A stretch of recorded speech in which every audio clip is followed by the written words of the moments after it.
I'll still never forget when Electronic Arts tried to push that narrative that single-player games no longer really have much of a place in the games industry, that people aren't interested in linear single-player experiences as much as they were a decade ago. A BS that has been disproven time and again, and ironically enough, EA has proven themselves wrong on that statement with some of the single-player experiences they've released over the past few years that have gone on to sell pretty well, because guess what? People are, in fact, interested in those experiences. And the latest proof comes in the form of Mass Effect Legendary Edition, a compilation of all 3 original trilogy Mass Effect games that have been remastered and tweaked here and there, and overall met with positive reception, as it's a very convenient package that is cost-effective, offers great value, and also compiles all of the DLCs across the entire original trilogy. And I myself, as someone who didn't get to play all of the DLCs, having all of that in one convenient $60 package was really great. New people got to come into Mass Effect, experience the series, and these games overall still continue to be well received. Not perfect, but both veterans and newcomers alike are really excited to see Mass Effect return in this form, forgetting the black sheep that is Andromeda. And I guess the question is, how will the new Mass Effect that is being worked on by BioWare, that won't be out for years and years, how will that turn out? More reflective of the positive reception surrounding this game and the fact that it did resonate with gamers around the world is the fact that it sold really well. According to this article by Video Games Chronicle covering a financial report that EA recently put out there, here's a quote from EA CEO Andrew Wilson, who said this about that specific game: "The launch of Mass Effect Legendary Edition, the remaster of the first 3 Mass Effect games, reignited the passion of fans around the world, driving sales performance well above our expectations." This is a stark contrast from BioWare's live service title Anthem, which EA expected they'd be able to monetize and make a lot of money out of, but the game launched the way it did. It was a major flop, critically and commercially, did not meet expectations, as EA put it during a financial meeting back in May of 2019, and it eventually culminated in the title being killed off when BioWare announced that they've made the difficult decision to stop new development work on Anthem next. This was after Andrew Wilson had stated that they'll continue to invest heavily in Anthem, with developers working on game quality, content systems, and game mechanics. It's a great original IP that we have doubled down on the product. And then the second bit emphasizes that they're committed to the live service for Anthem and delivering for our community in this new IP over the long term, which goes to show that success in the games industry isn't defined by whether you're a live service or not. It's just defined by whether you're a great experience, if word of mouth spreads about that experience, and if that experience resonates with gamers. And the best way to do that is just to develop a game passionately and not with the mindset of monetizing. Anthem leaned so heavily into that, and all on top of the development woes surrounding the game, that it ended up appealing to no one.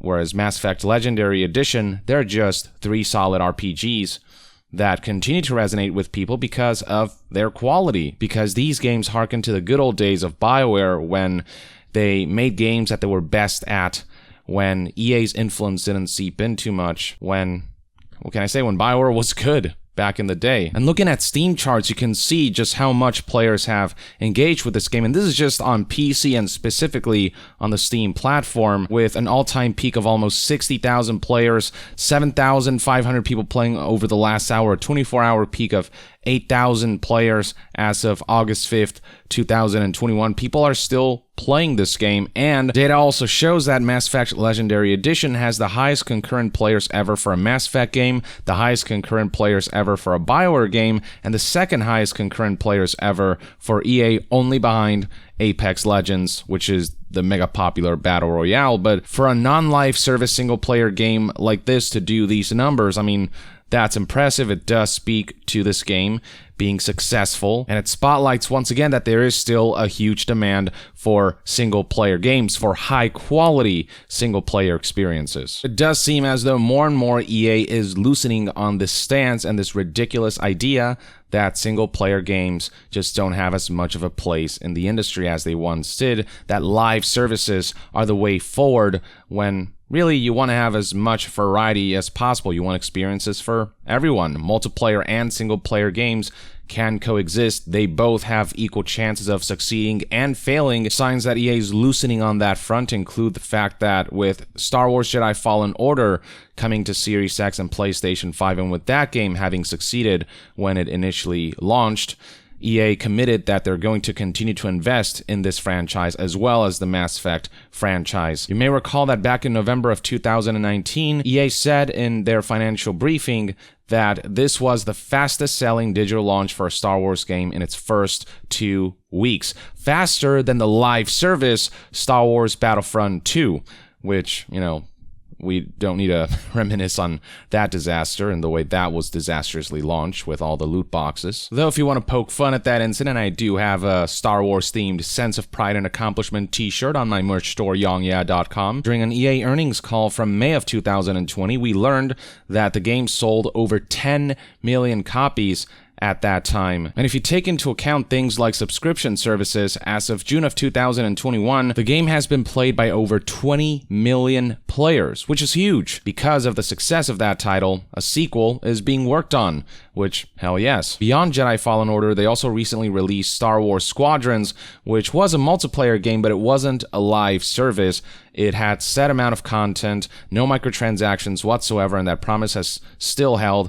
And beyond that, after the game's launch, they actually allow the developers to make free new content for that. That definitely deserves commendation. I only wish EA would do more stuff like that. It just seems to be the exception rather than the rule. But more and more, EA is getting tangible proof that single-player games are here to stay and that they can prove to be very valuable for Electronic Arts, as those games tend to be really well received, especially when you actually take the talent that's within EA and put them to good use. Another non-live service linear game that is a co-op game, but fits within that category of games that EA deems, isn't as popular or don't have as much of a future as live services, that sold really well and that exceeded EA sales expectations that launched recently, was none other than Joseph Fares's It Takes Two, which, by the way, oh my god, if you haven't played it, it's fantastic. Find a friend or partner to play with.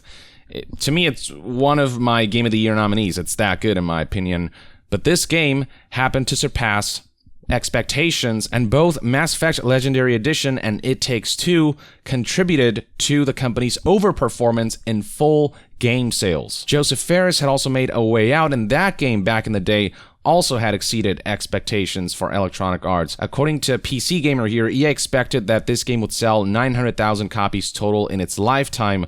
It ended up selling 1 million copies within 3 weeks, and no doubt those numbers have only grown. It's very clear that EA tends to have a tendency to underestimate single-player games. They always think that they'll end up underperforming, and while Andromeda certainly underperformed in more ways than one, that had to do more with the quality of that game, not the fact that it was a single-player game. Whereas you get something like Legendary Edition, which overall was a high-quality release with 3 high-quality games, and sales will turn out pretty well. And same with Jedi Fallen Order. That was a high-quality game that resonated with people. No bullshit microtransactions and strings attached. It doesn't matter what the genre or game type is, live service or no. If it's high quality and done with integrity, people will lean towards it. People will discover it. People will buy it, and people will support it. Now, EA being a corporation, they're always going to lean towards the money, which is why FIFA continues to have loot boxes, why it continues to be a soccer-themed casino, alongside all of the sports franchises that EA exclusively publishes. They're not going to stop with their loot boxes, but when it comes to franchises where live service elements certainly don't belong, EA really has to start leaning away towards that and realize the potential of when games are released with integrity and when they're made to be the types of games that they should be. Prime example being Dragon Age. This was almost a live service. It was only Anthem's failure that finally snapped them out of their delusional reality that Dragon Age needs to be a live service, and they've now recently removed the multiplayer components, and the new Dragon Age 4 will end up being completely single player, which is good. Anthem failing was a reality check that EA needed. I'm glad Anthem failed, as that could pave the road for them making better future decisions about the direction that their franchises take. And so with Legendary Edition now also being successful, hopefully EA realizes that with BioWare in particular, stop with the live service bullshit, let them make what they've been best at, which is those single-player RPG epics. Use studio strengths to their full potential instead of trying to mold them into your own image of what they should be. EA trying to mold studios in their own image is how they die off, like Visceral here. This was, by the way, when CFO Blake Jorgensen spouted that nonsense about how, you know, that style of gaming, a much more linear game that people don't like as much today as they did 5 years ago or 10 years ago, how that's not something they want to pursue as much. With Visceral Games being shut down during the making of the Ragtag Star Wars project that was supposed to be the single-player adventure that's played across multiple characters who are part of this Ragtag band from Amy Hennig, that sounded super interesting.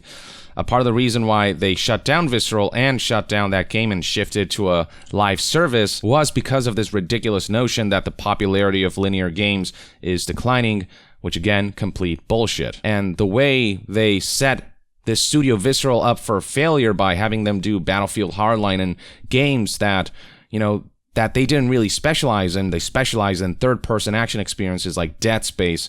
Instead of leaning towards that, they set them up for failure, and when they were kind of making a comeback with a really compelling sounding project with Ragtag, that got taken away from them. And this is something that EA has done to a number of studios that have since died off. There's a whole graveyard list of former EA studios that were shut down and then all of their IPs were acquired while their shells were spit out, you know, because those studios were ruined by EA's corporate mandates.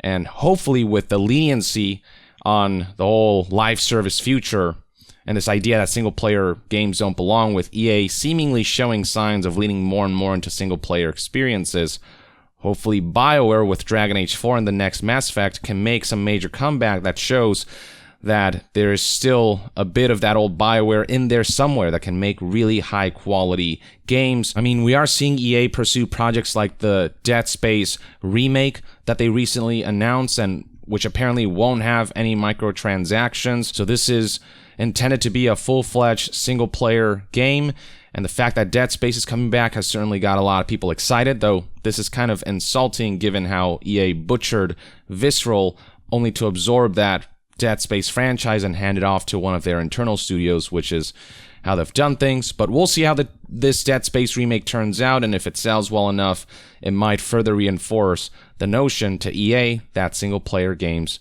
again, are here to stay. They're more popular than ever, just as gaming as a whole is now more popular than ever. It's also worth keeping in mind that remastering old games that were already good is one thing. It's a whole other thing to actually make a brand new experience like their upcoming new Dragon Age 4 game, which, you know, it's hard to tell how that'll turn out given the way Anthem and Andromeda released in such a troubled state. The hope is that lessons have been learned and that Dragon Age 4 can be signs of a comeback for BioWare rather than just more writing on the wall that BioWare is doomed to head in this downwards trend that may potentially result in EA axing them and these franchises kind of dying off and not getting the treatment that they deserve. If they can hit it out of the park with Dragon Age 4 and whatever the next Mass Effect might be, you know, there's a chance to come back from this rut that they're in.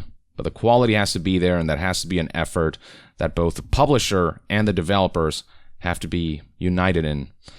But we'll see what happens. Time will tell what the future holds. In the meantime, let me know what your thoughts and opinions are on the latest reports surrounding Mass Effect Legendary Edition and its sales performance, and what you think the future holds for the Mass Effect franchise and for BioWare, what your hopes are for the studio and its upcoming projects. Share your thoughts below, and to be further updated on all things gaming news, reviews, and discussions, stay tuned right here on Young Yeah. I'll see you guys next time. Young out.